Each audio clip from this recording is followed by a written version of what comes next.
അസ്സലാമു അലൈക്കും. അല്ലാഹുമ്മ സ്വല്ലി അലാ സയ്യിദിനാ മുഹമ്മദ് വഅലാ ആലിഹി വസഹ്ബിഹി വസല്ലം. ഇൻഷാ അല്ലാഹ് എല്ലാവരും ഇന്നലെ പെരുന്നാളിന്റെ ക്ഷീണത്തിലായിരിക്കുമല്ലേ.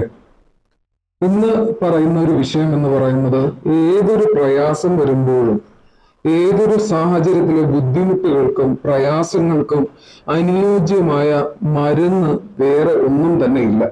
അതായത് പ്രയാസങ്ങൾക്ക് ചൊല്ലാൻ പറ്റിയ ഏതൊരു പ്രയാസം, അത് എന്ത് രീതിക്കുള്ള പ്രയാസം തന്നെ ആയിക്കൊള്ളട്ടെ, നമുക്ക് ഇൻഷാ അല്ലാഹ് ചൊല്ലിയാൽ 1000 10,000-ൽ പരം പ്രയാസങ്ങൾക്ക് നിങ്ങളെ കുറയ്ക്കാൻ പറ്റുന്ന ഒരു മരുന്നാണ് അള്ളാഹു റബ്ബുൽ ഇസ്സത്ത് നമുക്ക് തന്നിരിക്കുന്നത്. നബി സല്ലല്ലാഹു അലൈഹി വസല്ലമ ചൊല്ലിയിരുന്ന ഒരു പ്രത്യേകപ്പെട്ട ഒരു ദുആഇനെ കുറിച്ചാണ് ഇന്ന് പറയുന്നത്.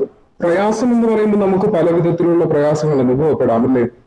ഒരുപാട് പ്രയാസങ്ങൾ ഉണ്ട് നമുക്ക്. മക്കളെ കൊണ്ടുള്ള പ്രയാസങ്ങൾ, ഭർത്താവിനെ കൊണ്ടുള്ള പ്രയാസങ്ങൾ, നമ്മുടെ ദാമ്പത്യ ജീവിതത്തിലെ ബുദ്ധിമുട്ടുകൾ, അതുപോലെ തന്നെ കടങ്ങൾ കൊണ്ടുള്ള പ്രയാസങ്ങൾ, ബുദ്ധിമുട്ടുകൾ, വിഷമങ്ങൾ, വേദനകൾ, അതുപോലെ തന്നെ ഒരുപാട് കാര്യങ്ങൾ മാനസികമായും ശാരീരികമായും ഒക്കെ അനുഭവിച്ചു കൊണ്ടിരിക്കുന്ന ഒരുപാട് പ്രശ്നങ്ങളുണ്ട് നമുക്ക്. അതിനൊക്കെയുള്ള ഒരു പരിഹാരം എന്നോണമാണ് എന്താ ചൊല്ലുന്നത്, ഈ ഒരു പ്രത്യേകമാക്കപ്പെട്ട ഒരു ദുആ ചൊല്ലുന്നത്. അതുപോലെ തന്നെ ഒരുപാട് കാര്യങ്ങൾക്ക് നമുക്ക് ഡിപ്രഷൻ, ആങ്സൈറ്റി, അതുപോലെ തന്നെ ടെൻഷൻ, സ്ട്രെസ്, അതുപോലുള്ള ഒരുപാട് കാര്യങ്ങൾക്ക് നമുക്ക് എന്ത് ചെയ്യാം, ഇത് ഉപകരിക്കും. അങ്ങനെയുള്ള ഒരു ദുആയാണ് ഇൻഷാ അല്ലാഹ്. ഈ ദുആഇനൊക്കെ, ഈ ദുആ കഴിയുകയാണെങ്കിൽ ഇൻഷാ അല്ലാഹ് നമ്മുടെ ഏറെക്കുറെ പ്രയാസങ്ങൾക്ക് ഒരു മരുന്നാണ്, അതിനൊരു കാരണമാണ്. നമുക്ക് അൽഹംദുലില്ലാഹ് പടച്ചോൻ സഹായിച്ച് നമുക്ക് കുറച്ച് ആശ്വാസം ഇതിൽ നിന്ന് കണ്ടെത്താൻ പറ്റുന്ന ഒരു ദുആയാണ്. നബി സല്ലല്ലാഹു അലൈഹി വസല്ലമ എപ്പോഴും ചൊല്ലിയിരുന്ന ഒരു ദുആ എന്ന പ്രത്യേകത കൂടി ഇതിനുണ്ട്. ഇൻഷാ അല്ലാഹ് അത് ഹദീസുകളിൽ വന്നിട്ടുമുണ്ട്, നമുക്കത് കാണാൻ കഴിയുന്നതുമാണ്. നമ്മൾ ഈ ദുആ ചൊല്ലുകയാണെങ്കിൽ, ഈ ദുആയെ കുറിച്ച് എന്താണ് അതിന്റെ പേര്? ദുആഉൽ കർബാണ്.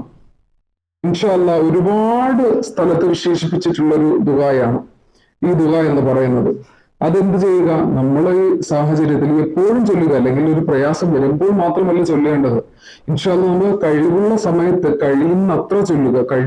എത്ര പ്രാവശ്യം നമുക്ക് ചൊല്ലാൻ കഴിയുന്നുവോ അത്ര പ്രാവശ്യം ചൊല്ലുന്നത് വളരെയധികം നല്ലതാണ്. നമ്മൾ 4-5 തവണ ഓതുമ്പോൾ തന്നെ നമുക്ക് എന്ത് ചെയ്യാൻ പറ്റും, അതിനെ മനഃപ്പാഠമാക്കാൻ പറ്റും എന്നുള്ളൊരു പ്രത്യേകതയുണ്ട്. ബിസ്മില്ലാഹിർ റഹ്മാനിർ റഹീം. ലാ ഇലാഹ ഇല്ലല്ലാഹുൽ അലീമുൽ ഹലീം. ലാ ഇലാഹ ഇല്ലല്ലാഹു റബ്ബുൽ അർശിൽ അലീം.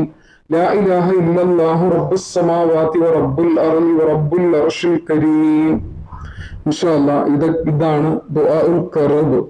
നിങ്ങൾ ചൊല്ലിയാൽ നിങ്ങൾക്ക് ഇൻഷാ അല്ലാഹ് ഇതിന്റെ പ്രതിഫലം, അതിന്റെ നേട്ടം എത്രയാണ് കിട്ടുന്നതെന്ന് പറയാൻ കഴിയാത്ത അത്രയും നേട്ടങ്ങളാണ്, അത്ഭുതങ്ങൾ സംഭവിക്കുന്ന ഒരു ദുആയാണ്. ഇൻഷാ അല്ലാഹ് എല്ലാവരും ഇത് പതിവാക്കുക. നിങ്ങളുടെ പ്രയാസങ്ങളും ബുദ്ധിമുട്ടുകളും വിഷമങ്ങളും വേദനകളും ശാരീരികവും മാനസികവുമായിട്ട് അനുഭവിക്കുന്ന ഒരുപാട് അവസ്ഥകൾക്ക് നിങ്ങൾക്ക് മോചനം കിട്ടുവാൻ സാധിക്കുന്നതാണ്. ഇൻഷാ അല്ലാഹ് എല്ലാവരും ഇത് പതിവാക്കുക. അതോടൊപ്പം തന്നെ ഈ ദുആ പഠിക്കുക. കൊച്ചുമക്കളുണ്ടെങ്കിൽ അല്ലെങ്കിൽ വളർന്നു വരുന്ന മക്കൾക്ക് പഠിപ്പിച്ചു കൊടുക്കുക. ദീനിയായിട്ടുള്ള അറിവും ബോധവും ബുദ്ധിയും ഉണർത്തി കൊടുക്കുക. അവരെ സ്വാലിഹത്തായി വളരുവാൻ വേണ്ടിയിട്ട് നിങ്ങൾ അതിനുള്ള പ്രയത്നം എടുക്കുക. തീർച്ചയായിട്ടും നിങ്ങൾ 5 നേരം നമസ്കാരം കൃത്യമായിട്ട് തന്നെ നിർവഹിക്കുക. അതുപോലെ തന്നെ എന്തെങ്കിലും ആവശ്യത്തിന് വേണ്ടി, അല്ലെങ്കിൽ നിൽക്കാൻ വേണ്ടിയിട്ട്, അല്ലെങ്കിൽ നിസ്സാര കാര്യങ്ങൾക്ക് വേണ്ടിയിട്ട് കള്ളം പറയാതിരിക്കുക തീർച്ചയായിട്ടും.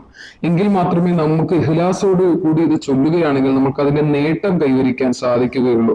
ഇൻഷാ അല്ലാഹ് എല്ലാവരും ഇത് കാര്യമായിട്ടെടുത്ത് ചൊല്ലുമെന്ന് പ്രതീക്ഷിക്കുന്നു. എനിക്കും ഈ അറിവ് പറഞ്ഞു തന്ന എനിക്കും എന്റെ കുടുംബത്തിനും വേണ്ടി നിങ്ങൾ ദുആ ചെയ്യുക. അതുപോലെ തന്നെ നിങ്ങളുടെ എല്ലാ വിഷമങ്ങളും, വേദനകളും, പ്രയാസങ്ങളും, ബുദ്ധിമുട്ടുകളും, കടങ്ങളും, പറയാൻ പാടില്ലാത്ത വിഷമങ്ങളും, അതുപോലെ തന്നെ ഒരുപാട് കാര്യങ്ങൾ അള്ളാഹു ജീവിതത്തിൽ ഉണ്ടെങ്കിൽ അതൊക്കെ നിങ്ങൾക്ക് മാറ്റിത്തരുമാറാകട്ടെ. ആമീൻ ബിറഹ്മതിക അർഹമർ റഹീമീൻ. അതോടൊപ്പം തന്നെ ചാനൽ ആദ്യമായിട്ടാണ് ആരെങ്കിലും കാണുന്നുണ്ടെങ്കിൽ ചാനൽ സബ്സ്ക്രൈബ് ചെയ്യുക. അതുപോലെ തന്നെ ലൈക്കും ചെയ്യുക. ആരും ലൈക്ക് ചെയ്യുന്നില്ല എന്നുള്ളതാണ് ഒന്നാമത്തെ കാര്യം. നിങ്ങൾക്ക് മനസ്സിലായിട്ടുണ്ടെങ്കിൽ, അല്ലെങ്കിൽ ഞാൻ പറയുന്നത് നിങ്ങൾക്ക് ഇഷ്ടമാകുന്നു എന്നുണ്ടെങ്കിൽ ദയവായി ഒരു ലൈക്കും കൂടി കൊടുക്കുക. അതുപോലെ തന്നെ മറ്റുള്ളവരിലേക്കും കൂടി ഈ അറിവ് ഒന്ന് ഷെയർ ചെയ്ത് കൊടുക്കുക. അതിലൂടെ കിട്ടുന്നത് നിങ്ങൾക്കൊരു സ്വതക്കയാണ്. അത് നിങ്ങൾ പാഴാക്കി കളയാതിരിക്കുക. കാര്യമായിട്ടെടുത്ത് തന്നെ ഇതൊക്കെ ചൊല്ലുവാൻ ശ്രമിക്കുക. അതുപോലെ തന്നെ ഒരുപാട് വീഡിയോകൾ ഞാൻ ഈ ചാനലിൽ അപ്ലോഡ് ചെയ്തിട്ടുണ്ട്. നിങ്ങൾക്ക് ഉപകാരപ്പെടുന്ന ഒരുപാട് വീഡിയോകൾ. ഇൻഷാ അല്ലാഹ് അതൊക്കെ കയറി കാണുക സമയമുള്ളപ്പോൾ. ഇൻഷാ അല്ലാഹ് കൂടെ തന്നെ ചൊല്ലുക. അസ്സലാമു അലൈക്കും. പുതിയ വീഡിയോയുമായിട്ട്